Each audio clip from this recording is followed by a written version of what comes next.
পড়াশোনার পাশাপাশি মৌ চাষের প্রশিক্ষণ নিয়ে লাভবান হচ্ছেন জামালপুরের কৃষকরা। জামালপুরের যুবকরা বেসিক ও কৃষি বিভাগের প্রশিক্ষণ নিয়ে মধু উৎপাদন ও পরিবেশ বান্ধব চাষাবাদে গ্রামীণ কর্মসংস্থান সৃষ্টি হচ্ছে। মধু সংগ্রহ ভালো হওয়ায় বেড়েছে বিক্রিও। প্রকৃতির এই অপরূপ দৃশ্য যেন রং তুলিতে আঁকা। সরিষা ফুলের হলুদ রঙে ভরে উঠেছে দিগন্ত বিস্তৃত ফসলের মাঠ। সরিষা ফুলের মধু সংগ্রহে ব্যস্ত সময় পার করছেন খামারিরা। জয়পুরহাটের সদর উপজেলার কেন্দুয়া কালীবাড়ি ইউনিয়নের কলেজ পড়ুয়া আসলাম হোসেন লেখাপড়ার পাশাপাশি ৩ বছর আগে মৌ চাষের ওপর প্রশিক্ষণ নিয়ে বাণিজ্যিকভাবে ব্যবসা শুরু করেন। ১ লাখ টাকা ব্যয় করে ৮০টি মৌ বক্স বানিয়ে যৌথভাবে মৌ চাষের মাধ্যমে মধু সংগ্রহের খামার তৈরি করেন তিনি।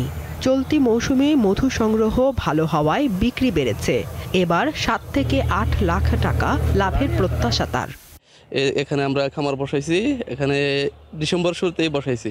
এই জায়গা থেকে লোকাল আমরা মধু বিক্রি করতেছি ৪০০ টাকা কেজি। প্রথমত বেসিক থেকে ট্রেনিং নিতে হয়, কোনো পয়সা খরচ নাই।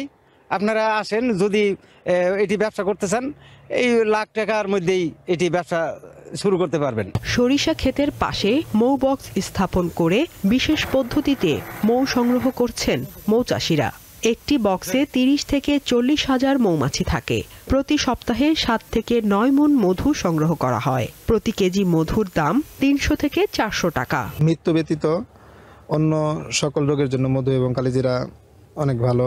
প্রতি বছরই এখান থেকে মধু নিয়ে যাই, কারণ এর সরিষার মধুটা অত্যন্ত পুষ্টিকর। এখানে যে মধুটি পাওয়া যায় এটি সম্পূর্ণ প্রাকৃতিক এবং বিশুদ্ধ।